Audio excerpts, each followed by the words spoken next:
The music had finally faded, and the lights of the reception hall dimmed one by one, as if the evening itself were bowing politely and giving us permission to leave. Outside, the air was cooler, quieter, filled with the soft hum of night insects and the distant echo of laughter that still clung to us like perfume.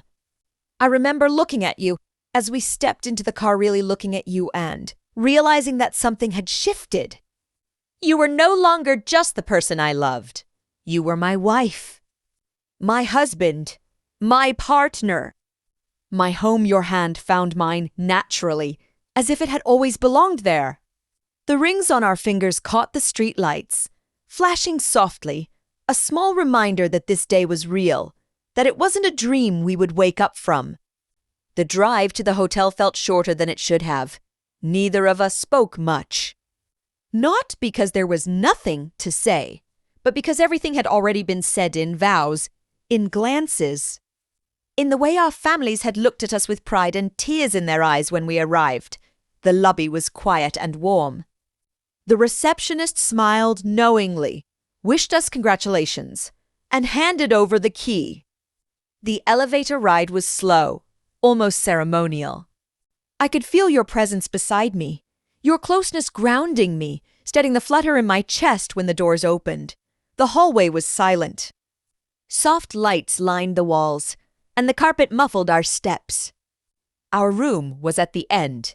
As if the world itself were giving us privacy, you opened the door inside. The room glowed with gentle light. White curtains moved slightly with the air from the balcony door, and rose petals were scattered across the bed in a way that was both cliché and somehow perfect. The city lights shimmered beyond the glass, 1,000 tiny stars beneath the real ones. For a moment, we just stood there. Then you laughed softly, the same laugh that had made me fall in love with you in the first place, and suddenly the tension broke. We were no longer two people performing a role in front of others.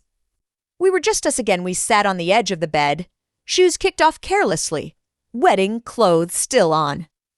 I reached up and touched your face, tracing the familiar line of your jaw, the curve of your cheek. You closed your eyes, leaning into my hand. Can you believe it? You whispered. I shook my head. I don't want to believe it. I want to live it. We talked then. About the day. About who cried during the ceremony.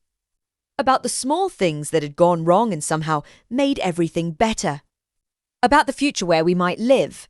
The trips we dreamed of taking. The quiet mornings we hadn't yet shared. Eventually, the conversation faded, replaced by comfortable silence. We helped each other out of our wedding clothes, carefully at first, then with the ease of people who trusted one another completely. There was no rush, no performance. Just tenderness. The room felt different now, softer, more intimate. The outside world seemed far away, irrelevant. When we finally lay down together, the bed felt enormous, yet somehow just the right size. Your warmth beside me was reassuring. Real. I could hear your breathing, steady and calm, and I matched mine to it without thinking. This was not a moment defined by urgency. It was defined by closeness. We held each other, learning again the shape of one another, not as individuals anymore, but as a shared life. Every touch carried meaning, not desire alone, but promise, trust, belonging at one point. You rested your forehead against mine, and we stayed like that, breathing the same air, sharing the same quiet. I felt a deep sense of peace settle over me, heavier and stronger than excitement.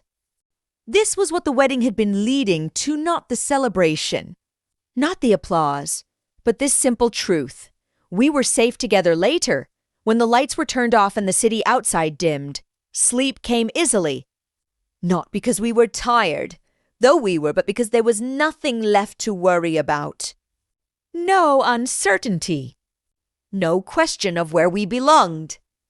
I woke briefly in the middle of the night and found you still there, your arm around me, your presence solid and comforting. I smiled in the darkness. Our wedding night was not loud or dramatic. It was quiet, deep, real, and in that quiet, I understood something clearly for the first time.